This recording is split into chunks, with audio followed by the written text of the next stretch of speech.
नमस्कार दोस्तों। कहते हैं इंसान का समय खराब हो तो उसे हर कदम सोच समझकर रखना चाहिए। बोलने से पहले 100 बार सोचना चाहिए, क्योंकि किस्मत खराब हो तो ऊंट पर बैठे बौने आदमी को भी कुत्ता काट लेता है। लेकिन बॉलीवुड के महापुरुष अपनी अलग ही दुनिया में रहते हैं। ये थोड़े से पैसे क्या कमा लेते हैं, सोचते हैं कि ये बहुत बड़े बुद्धिजीवी बन गए हैं। मूर्खों की जमात में अभी अभी सफलतापूर्वक अपना नाम लिखाने में सफल हुआ आयुष्मान खुराना आजकल एक बयान की वजह से चर्चा में है। आयुष्मान की एक फिल्म भी आ रही है जिसका नाम है एन एक्शन हीरो। इसमें ये पहली बार एक्शन करता हुआ दिखाई देगा और ये आजकल इसके प्रमोशन में भी बिजी है। फिल्म के प्रमोशन के दौरान पत्रकार ने पूछा कि आपकी पिछली 4-5 फिल्में लगातार फ्लॉप हुई हैं, तो इस फिल्म से आपको कितनी उम्मीद है।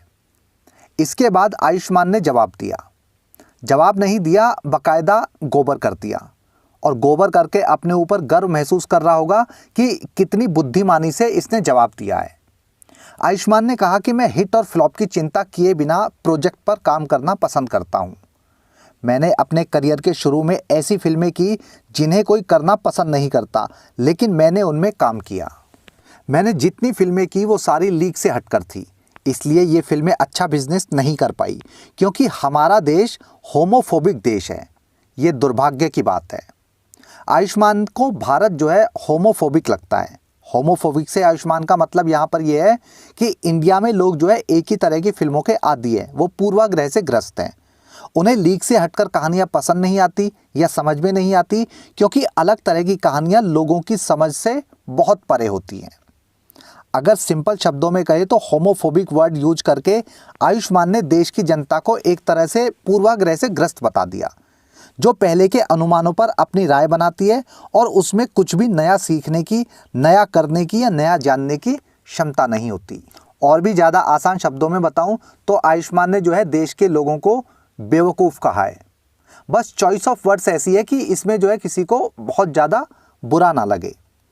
इसके अकॉर्डिंग हमें जो है डिफरेंट फिल्में या कहानियाँ समझ में नहीं आती।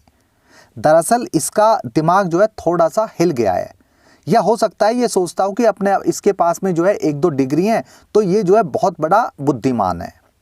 ये भूल गया है कि इसी देश की जनता ने इसकी विक्की डोनर जैसी एकदम डिफरेंट मूवी को हिट कराया था और उसी के दम पर आज जो है ये 10 साल के बाद में फिल्मों में सरवाइव कर रहा है। इसके बाद दम लगा के हईशा, बरेली की बर्फ़ी, शुभ मंगल सावधान, अंधाधुन, बधाई हो, आर्टिकल 15, ड्रीम गर्ल, बाला, ये सारी फिल्में सफल थी और सभी फिल्मों की कहानियाँ एकदम लीक से हटकर थी। तो भारत के लोग अगर होमोफोबिक हैं तो ये फिल्में सफल कैसे हुई।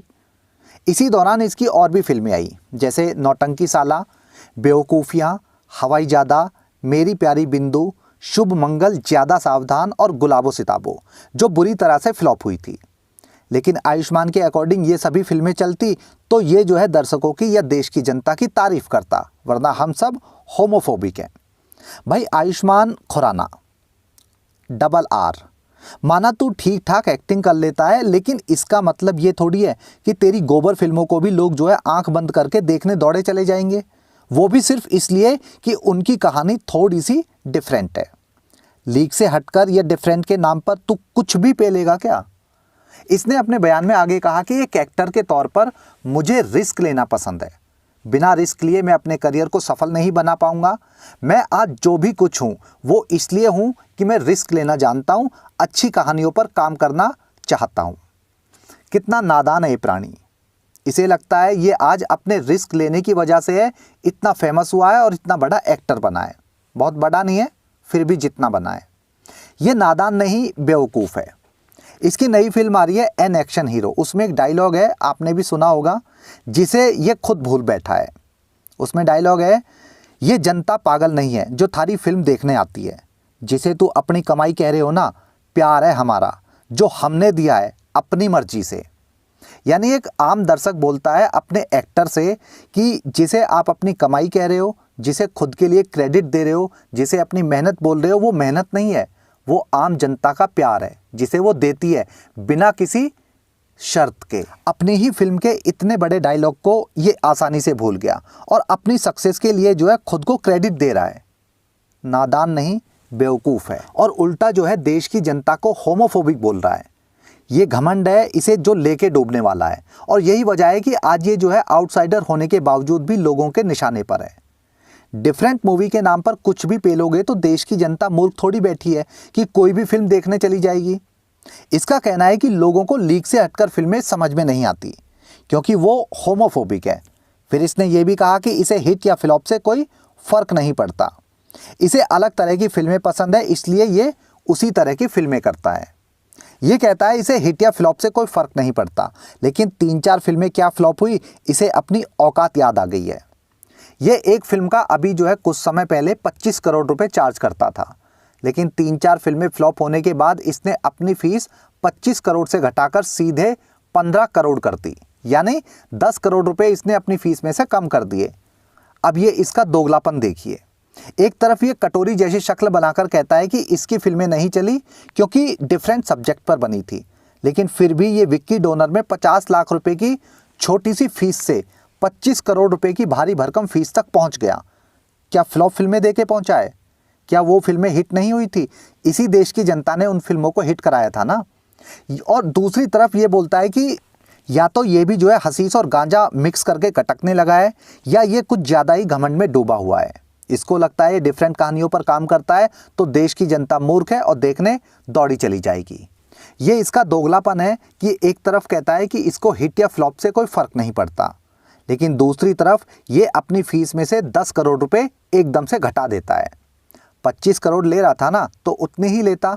अभी तो सिर्फ 4-5 फिल्में फ्लॉप हुई हैं, लेकिन इसका घमंड अगर जल्दी नीचे नहीं आया तो इंडस्ट्री से कब गायब हो जाएगा पता भी नहीं चलेगा। ये तैमूर का अब्बा नहीं है कि 20-25 साल लगातार फ्लॉप पे फ्लॉप मूवी देगा और फिर भी इसको बड़े बजट की फिल्में मिलती रहेंगी। जिसकी पिछली 5 फिल्में सुपर फ्लॉप हुई, शुभ मंगल ज्यादा सावधान, गुलाबो सिताबो, चंडीगढ़ करे आशिकी, अनेक और डॉक्टर जी, ये फिल्में थी? नहीं, ये सच में फिल्में थी। डिफरेंट के नाम पर कबाड़े को देखने बैठ जाएं, अपना पैसा अपना समय कबाड़े पे बर्बाद कर दें। और ये जो लीक से हटकर या रिस्क लेने की बात कर रहा है, ये किसके दम पर? आने वाली फिल्म एन एक्शन हीरो के दम पर। बेकार है। इसकी एक्टिंग में कुछ भी नया देखने को नहीं मिला। जो ट्रेलर आया है, ट्रेलर में अगर कुछ भी खास है तो वो है जयदीप अहलावत, और जयदीप की एक्टिंग और डायलॉग डिलीवरी इसके आगे जो है ये एकदम बच्चा नजर आ रहा है। ये फिल्म वैसे तो लगता नहीं कि चलेगी, लेकिन अगर इस फिल्म की तारीफ होती है तो वो होगी जयदीप अहलावत की वजह से, ना कि आयुष्मान की वजह से। और आयुष्मान ने 10 साल में अपनी एक्टिंग में कितना सुधार किया है। 10 साल पहले भी सेम एक्टिंग स्टाइल थी और आज भी सेम वैसी है। क्या इंप्रूवमेंट किया आज तक इसने? आयुष्मान में एक एक्स्ट्रा एन और खुराना में एक्स्ट्रा आर लगाने से ये इंटेलेक्चुअल नहीं बन जाएगा। एक्टिंग पर ध्यान दो, रस्सी रोने पर नहीं, और अपनी खुद की फिल्म के डायलॉग को याद कर लो और घमंड को दिखाओ कम, उसी में ज़्यादा फायदा होगा। देश की जनता है, कब किसको नीचे पटक दे कुछ पता नहीं चलता। ये भारत की जनता है, जितनी जल्दी सर पे बिठाती है उतनी ही जल्दी जमीन पर पटकने में देर नहीं लगाती। जब यहाँ टॉयलेट कुमार, चुलमान दादू, हकले खान और छुटके खान को उनकी औकात दिखाई जा सकती है, जो अपने आप को सुपरस्टार बोलते हैं, तो फिर उनकी फेस वैल्यू के आगे तो तू कुछ भी नहीं है। जिस देश की जनता के दम पर तू सो कॉल्ड स्टार बना बैठा है उसकी इज्जत कर, वरना ऐसा ना हो कि अगली बार 15 करोड़ तो क्या 5 करोड़ की फीस के भी लाले पड़ जाएं। आयुष्मान खुराना जैसे छुट्टे एक्टर भी आजकल फड़फड़ा रहे हैं। ये भांडों की जमात की बेचैनी को दिखाता है, और अच्छा है ये ऐसे ही फड़फड़ाते रहें ताकि हमें भी पता चलता रहे कि तीर निशाने पर लग रहे हैं। आयुष्मान के इस बयान पर आप भी अपनी राय देना। इस वीडियो में अभी के लिए इतना ही। जल्दी मिलता हूँ अगली वीडियो में। जय हिंद, जय राम जी की।